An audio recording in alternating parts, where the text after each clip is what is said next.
Se você quer aprender a evangelizar como Jesus evangelizava, mas você não sabe o que significa centro de influência, você não sabe o que significa modelo orgânico e inorgânico, e você não sabe o que é a organização do corpo de Cristo, então você precisa ficar nesse vídeo, que a gente vai conversar sobre isso. Então, primeiramente, pessoal, aqui a gente vai fazer uma série de vídeos, tá? Com esse tema sobre evangelismo nas cidades, tratando de uma forma, talvez que vocês nunca tinham pensado, tá? Então, o que é um centro de influência? O que significa centro de influência para como uma ferramenta de evangelismo nas grandes cidades? Centro de influência significa um local que vai gerar uma influência positiva dentro daquela comunidade. Para a gente entender o que é isso, como gerar esse centro de influência para atrair pessoas de fora, porque vocês concordam comigo que o que acontece? A igreja, atualmente, a maior parte das igrejas atrai pessoas que já têm simpatia com a igreja. Né? Então, ou já são cristãos, ou têm algum tipo de simpatia, né? E olham para a igreja como um templo, né? Como um lugar de liturgia religiosa. Né? Então, o que acontece? A gente não consegue atrair pessoas que, por exemplo, não simpatizam, né? Ou são neutras, ou até mesmo não gostam. Né? Então, essas pessoas acabam sendo as mais difíceis da gente poder se relacionar e falar de Jesus para elas. Então, assim, o que acontece? Na época de Jesus, a gente tinha o templo e tudo mais, mas tinham as sinagogas, que eram centros onde era mais fácil, digamos, conectar. Muitas pregações, inclusive, eram feitas em sinagogas também. Então, a gente vai conversar um pouquinho sobre isso. Tá? Isso é muito importante. Então, para a gente entender como criar um centro de influência para atrair pessoas, a gente tem que entender o que é modelo orgânico no Novo Testamento. Tá? Então, o que acontece? Olha só, pessoal. O modelo do Novo Testamento é um modelo de atração, vamos dizer assim, de evangelismo, diferente do modelo do Antigo Testamento. Tá? E isso precisa ficar muito claro. O Deus é o mesmo Deus, né? É o mesmo evangelho, vamos dizer, no sentido de que é a mesma forma de salvar o ser humano, nunca foi salvo, a não ser por meio de Deus. Né? Porém, a forma ela vai mudar. Então, o que acontece? No Antigo Testamento, a gente tem uma forma que a gente diz que é para dentro, né? Então, você tem o templo, a centralidade do templo. Então, as outras nações, a ideia é que Israel não se misturasse com as outras nações. Então, não era objetivo de Deus que eles evangelizassem no sentido do Novo Testamento. Ide a todo mundo espalhar o evangelho. Não. Aqui no Antigo Testamento é centralizado. Eles devem permanecer onde eles estão. Eles não devem sair para evangelizar ninguém. Tá? Inclusive, a lei de Moisés, a Bíblia vai dizer que era um muro que justamente separava eles dos demais povos. Por que era feito dessa forma? Porque Deus tinha pego um povo recém-saído, né, do deserto, e a questão da idolatria era muito grande, era muito fácil do povo se corromper. Então, eles deveriam ficar centralizados para evitar, né, esse tipo enfim, de mistura que gerasse idolatria e eles acabassem voltando ao estado deplorável que eles tinham antes. Então a Bíblia vai falar de pecados gravíssimos, sacrifícios de crianças, uma série de coisas que eram feitas nos rituais pagãos que os israelitas, de certa forma, né, tinham sido influenciados. Né? Então Deus queria tirar eles daquele ambiente. É mais ou menos assim, pense no seguinte, um dependente químico, qual que é o melhor tratamento? Eles tiram ele da cidade onde ele está, colocam em outro lugar, com outro ambiente, com outras pessoas. Por quê? Porque se ele voltar para o ambiente onde ele estava, ele cai de novo. Então, é mais ou menos por isso que tinha a centralidade do templo. Né? Ali eram feitos sacrifícios de cordeiro, né? Que apontavam, sacrifícios de animais que apontavam para Cristo, né? Sacerdócio de algumas pessoas, né? Então, a gente sabe que o sacerdócio não pertencia a todos, era limitado a algumas pessoas que faziam, né, a intercessão. A lei era usada como muro para separar judeus e gentios, eles não deveriam se misturar às nações que deveriam se aproximar. Eles deveriam brilhar e isso deveria chamar a atenção das outras nações. É assim que, né, elas seriam, então, receberiam, né, as bênçãos de Deus e do Evangelho, certo? Ou seja, esse é um modelo também mais fácil de destruir. Você vê Babilônia, por exemplo, o que acontece na questão do exílio, né? O rei lá foi lá, pegou, destruiu, né, o templo, levou todo mundo cativo. Então, como eles eram centralizados, também era mais fácil de destruir, né, o povo ali e tudo mais. E aí o que acontece? A gente sabe que no Novo Testamento, né, a gente tem esse fim dessa intercessão e desse ritual humano ali centralizado no templo, porque esse templo era apenas uma sombra de um templo maior. Então, quando Cristo vem, o que acontece? As coisas mudam, né?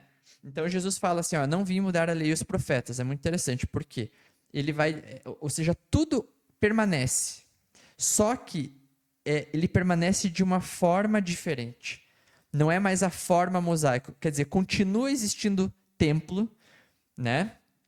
Continua existindo sacrifício, sacerdócio, lei, né? Porém de uma forma diferente do que da forma mosaica, né? Então, por exemplo, no Novo Testamento, o templo ele é vivo, ele não é um templo centralizado. Hoje muitas pessoas olham para a igreja como é um templo sagrado e tudo mais, né? E aí o Novo Testamento vai trabalhar que Cristo primeiramente é o templo, né? O templo apontava para Cristo, é o corpo de Cristo, o templo, e nós somos pedras do templo de Cristo. Então, onde dois ou mais estiverem, né, ali Cristo estará, né? Então, o que é um templo? É um lugar onde Deus habita. Então, Deus não habita em paredes, né? Deus habita em nós, né? Então, onde dois ou mais estiverem ali, você tem uma igreja, você tem um templo, né? Então, hoje, muitas pessoas acabam santificando paredes, concreto, lugares, né? Quando Cristo ele quebra, né, essa lógica. Quando a mulher chega para Jesus e fala, mas qual que é o lugar correto de adorar? Em Samaria? Os judeus dizem que é em Jerusalém. Jesus fala, Deus procura aqueles que adorem em espírito e em verdade. É esse que Deus está procurando. Ou seja, ele não fala, ele está falando justamente que o que importa agora não é o local, a parede, né? Mas o espírito, né? Ou seja, você estar adorando em espírito. Então, isso é muito importante, a gente entender essa ruptura com o modelo tradicional, que é uma coisa muito difícil de ser retirada com os cristãos atuais. Eles ainda continuam com uma visão mais católica, assim, sacralizando a questão das paredes, dos objetos, né? do tempo, do espaço ali, né? Coisa que Jesus rompeu definitivamente. O sacrifício passa a ser o sacrifício de Cristo e não mais o sacrifício de cordeiro. Então, Cristo é o cordeiro, mas a Bíblia também nos convida a entregarmos nosso corpo como sacrifício vivo. Então, nossa vida deve ser um sacrifício, que é um culto agradável a Deus. O culto, o que era o culto? Era o sacrifício de cordeiros, mas o culto cristão é você negar a si mesmo. Né? Então, esse sacrifício que você faz é como se você estivesse fazendo um sacrifício de cordeiro. E esse sacrifício que você está entregando a Deus é o teu culto. É dessa forma que você cultua a Deus. Culto não é sentar no templo, em quatro paredes, e ouvir alguém pregar. Isso não é culto. Isso daí pode ser chamado de pregação e tudo mais. Culto é o teu sacrifício a Deus. Isso é cultuar, né? Que mais? Então, tem o sacrifício de Cristo e o nosso sacrifício. Jesus é o nosso sacerdote. Agora, não é mais centralizado no sacerdócio humano. Né? Jesus é o nosso sacerdote, mas ele convida a igreja também a ser sacerdote. E é o sacerdócio de todos os santos. Então, todos nós somos sacerdotes. Todos nós podemos fazer intercessão pelas pessoas, né? Interceder. E todos têm dons para aplicar dentro da obra de Deus. Não é alguns separados para fazer como era no Antigo Testamento, na forma mosaica. Então, nós somos sacerdotes, cada um de nós. Não é, mais uma vez, aquela visão católica que a gente tem, o pastor é o sacerdote, nós somos a congregação. Não, não, não. O Novo Testamento diz que todos nós somos sacerdotes com dons diferentes, né? Nem todos vão pregar, nem todos vão, enfim, cada um, né, exercendo a sua liderança ali. Jesus derruba a lei mosaica como muro de separação, que separava, né, os gentios dos judeus, e ele fez dos dois um único povo. Então a lei, ela não é mais muro de separação entre judeus e gentios, né? Os gentios, eles não são mais obrigados a guardar a lei mosaica, né, mas sim a lei de Cristo. Enquanto no Antigo Testamento não deveriam se misturar, Jesus, ele ordena que a gente se misture, que a gente vá e se misture. E hoje também, mais uma vez, aquela visão antiga e também, né, talvez uma visão católica mais medieval desse medo de se misturar, né? Então, Deus convoca a gente a ser como Daniel, né? Se misturar dentro de uma cultura, né, que rejeita Deus, mas se misturar com o objetivo de ser o sal da terra, e não com o objetivo de se contaminar. É como Daniel, né? Ele foi importante num governo pagão, mas ele nunca perdeu a sua identidade, tá? Então, é isso que o Novo Testamento convida a nós fazermos. Então, nós devemos ir até as pessoas, não devemos esperar que elas venham até o nosso templo, como nós fazemos. Vamos lá, fazemos o culto e esperamos que milagrosamente alguém vá, né? Não. Jesus ele não esperou virem. Da mesma forma, a gente deve ir, deve atrair as pessoas, não esperar que elas venham. Cristo morreu e ressuscitou, né? E a intercessão não para. Então, enquanto no antigo templo era possível a destruição, Cristo, que é o templo vivo, ele morreu, mas ele ressuscitou. É um templo que jamais será destruído, né? E não esse tipo de intercessão nunca para, como parou, né, ali com o templo mosaico. Então, aqui você tem a diferença do Antigo e do Novo Testamento, tá? O templo continua, sacrifício, sacerdócio, a lei, porém dentro da forma de Cristo, não da forma mosaica, que é completamente diferente da forma mosaica. Muito bem, pessoal. Então, quando nós pensamos que nós somos o templo, nós somos o corpo de Cristo aqui na Terra, né? Ou seja, nossa vida vira um sacrifício. A gente passa a se misturar com as pessoas com o objetivo de ser sal da terra, né? A gente tem uma posição ativa, não passiva, de esperar que o pastor, o padre, alguém faça alguma coisa. Não, a gente é um sacerdote, a gente é líder, todos nós, né? Então, isso muda a perspectiva de evangelismo. Então, o evangelho, dessa forma aqui, dessa forma cristã, ele pode ser espalhado e multiplicado como um vírus, porque antigamente o templo podia ser destruído e todo mundo ser levado para exílio. Agora não, né? Está espalhado. Então, espalha como um vírus. E o vírus você não tem como, né? Você mata aqui, nasce mais lá, né? Não foi isso que aconteceu com o cristianismo. Quanto mais matava, mais se multiplicava. Então, Cristo, ele deseja que a gente viva esse modelo orgânico, né? Como um vírus mesmo, como algo que semeia, multiplica, nasce e espalha, né? E não como um sistema rígido como era com Moisés. E foi rígido por um objetivo. Tinha que ser dessa forma para que eles não se contaminassem e não caíssem de volta no pecado, certo? Bom, então entendendo, então o modelo orgânico é modelo vivo, tá?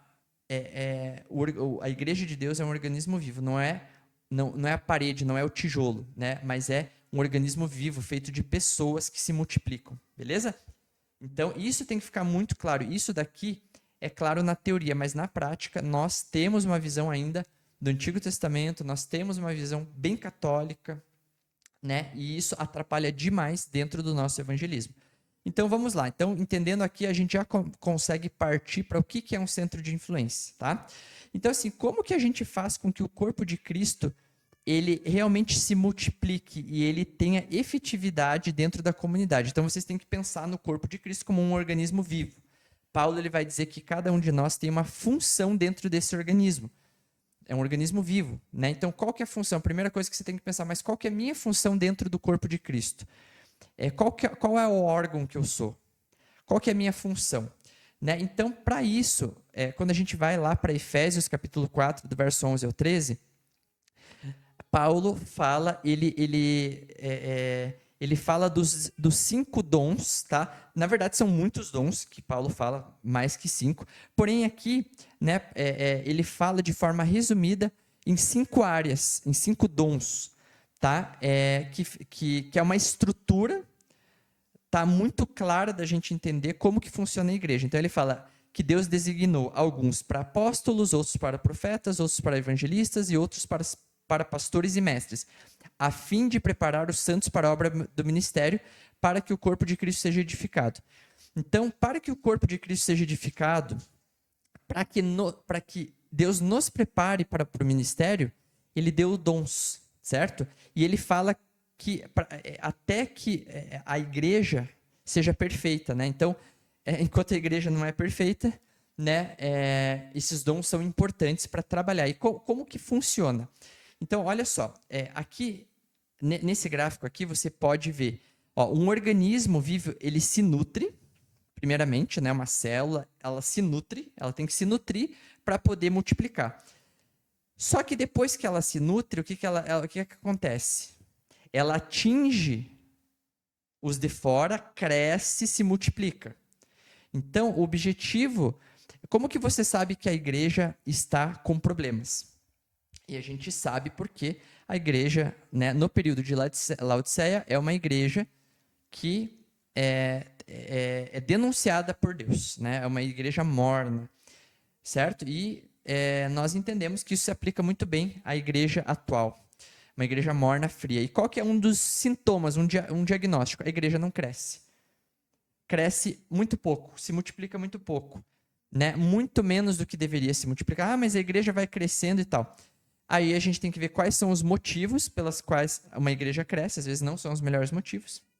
Não significa uma igreja grande que é um fervor espiritual, porém uma igreja morna também não cresce, né? Então, o crescimento da igreja também é um diagnóstico de um resultado, ou seja, de uma vida espiritual, né, plena com Deus. É só ver o início do cristianismo. Pessoas cheias do Espírito Santo. Lá, Pedro fez uma pregação, 3.000 pessoas se converteram. Então, tem multiplicação, tem crescimento, né? Então, a igreja não cresce, cresce muito devagar, porque nós estamos frios espiritualmente, mornos, né? Então, o que a igreja precisa fazer, né? O que precisa acontecer para que essa célula que é a igreja, né, esse corpo de Cristo, se multiplique, cresça, né? Então, Paulo diz claramente que Deus designa funções para a igreja para que o corpo seja edificado, para que ele possa crescer, para que ele possa ficar firme, né? Então, primeiramente, ele fala aqui, olha só que interessante, apóstolos. Apostolado aqui, ele vai ter a ver, tá? Ele tem a ver, principalmente, você vê, por exemplo, Paulo como apóstolo, né? Você vê aquela função de plantio de igrejas, né? Então, a gente conecta, né, apostolado justamente com essa questão de plantio de igrejas, né? Como Paulo apóstolo, por exemplo, né? Essa questão de liderança, de levar a igreja para frente. Por exemplo, na função de profeta, a gente vê o profeta sempre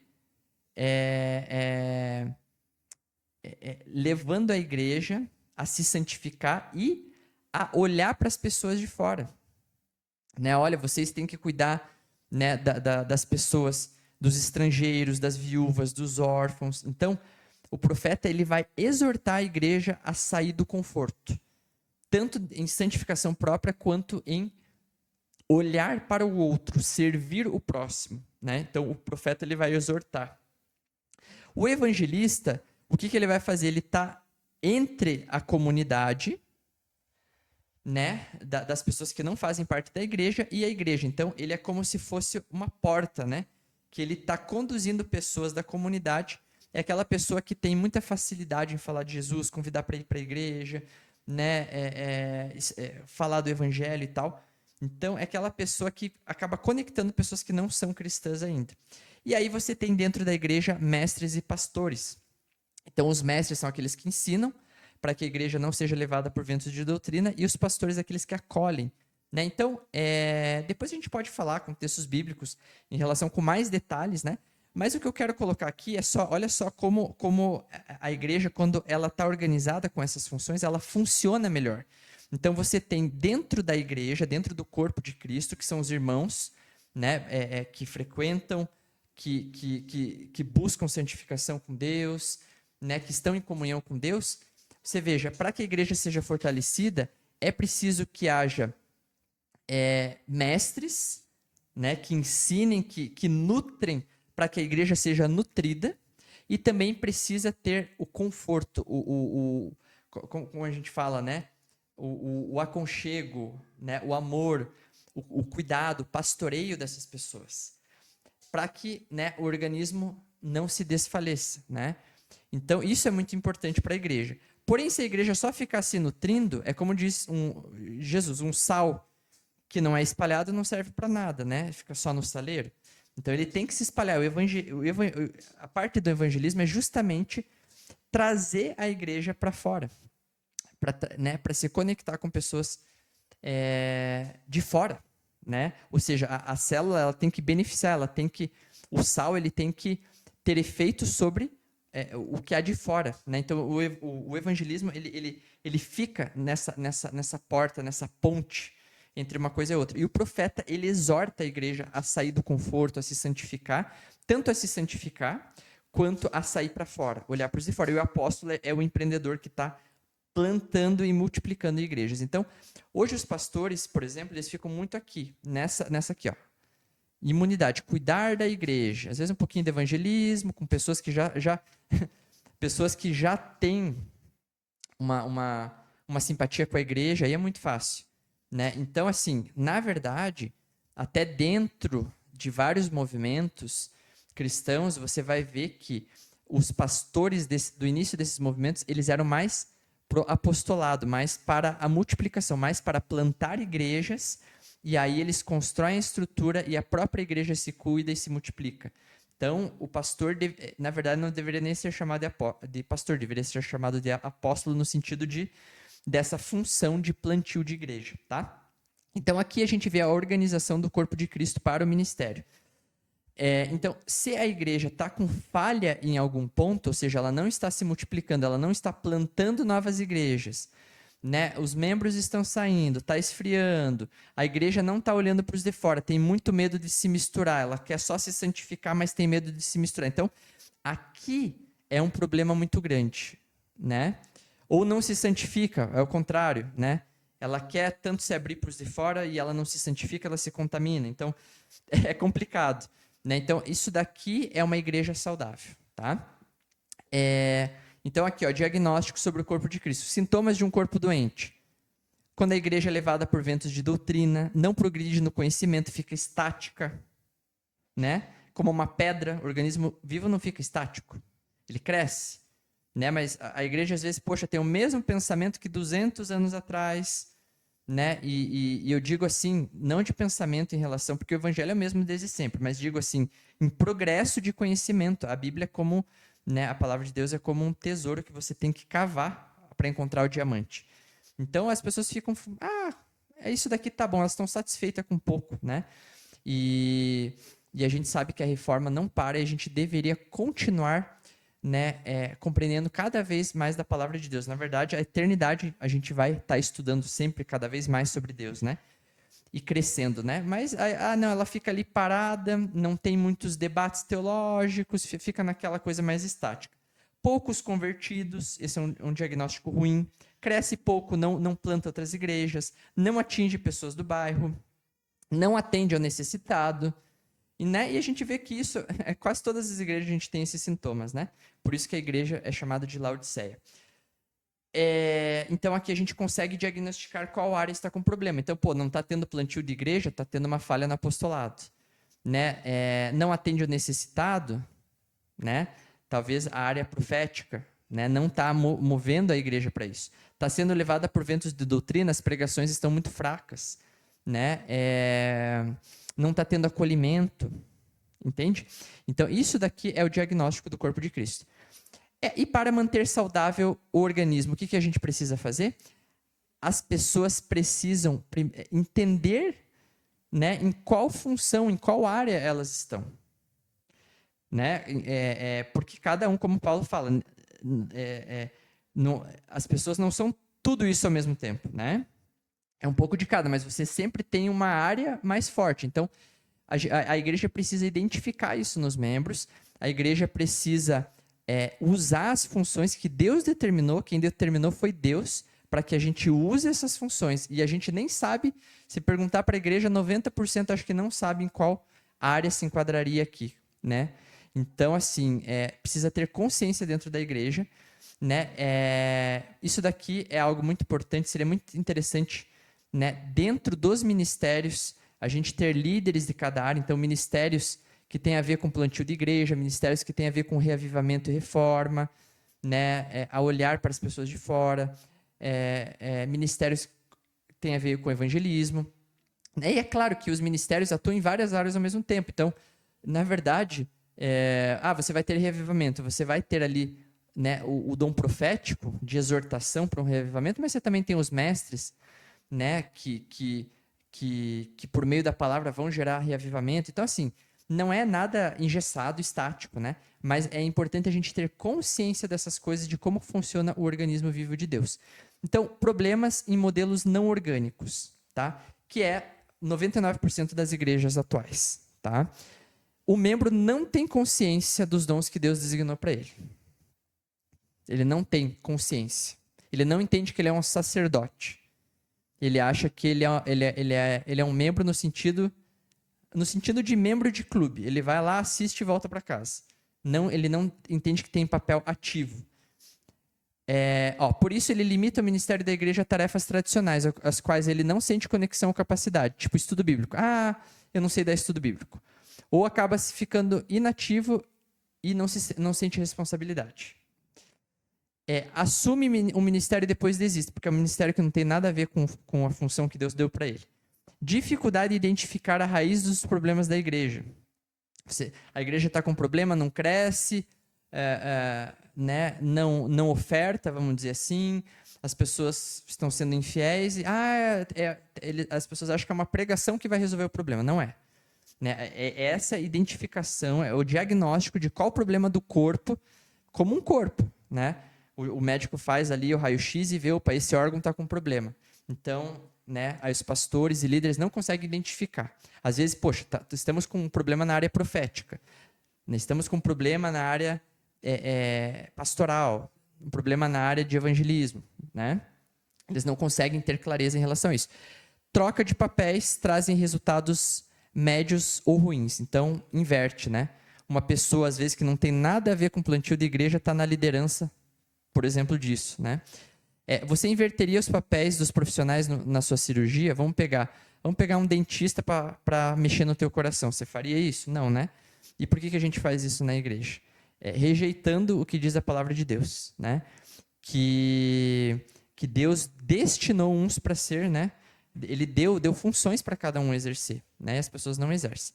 Enfim, então existem vários livros que já tratam desses assuntos, como Meu Talento, Meu Ministério, de Jair Miranda, tem Impacto dos Dons, de Edinaldo Juarez Silva, né?